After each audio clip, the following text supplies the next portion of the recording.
شعبان المعظم کے مہینے میں رسول اللہ صلی اللہ علیہ وسلم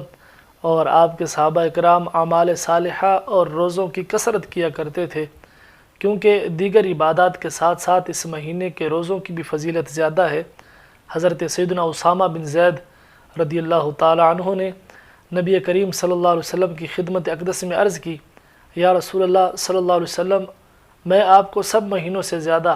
شعبان المعظم کے مہینے میں روزے رکھتے دیکھتا ہوں۔ تو آقا علیہ الصلوۃ والسلام نے ارشاد فرمایا کہ یہ رجب اور رمضان کے درمیان وہ مقدس مہینہ ہے جس سے لوگ غافل ہیں۔ یہ وہ مہینہ ہے کہ جس میں لوگوں کے اعمال اللہ تعالیٰ کی بارگاہ میں پیش کیے جاتے ہیں، لہٰذا میں یہ چاہتا ہوں کہ جب میرا عمل اللہ کی بارگاہ میں پیش کیا جائے تو میں روزہ دار ہوں۔ حضرت سیدہ عائشہ صدیقہ رضی اللہ تعالی عنہ فرماتی ہیں کہ آقا علیہ الصلوۃ والسلام کو تمام مہینوں میں شعبان کے روزے زیادہ پسند تھے، یہاں تک کہ اسے رمضان سے ملا دیا کرتے۔ اور اسی حوالے سے ام المؤمنین حضرت عائشہ صدیقہ رضی اللہ تعالی عنہ ہی سے روایت ہے، فرماتی ہیں کہ آقا علیہ الصلوۃ والسلام نے ارشاد فرمایا،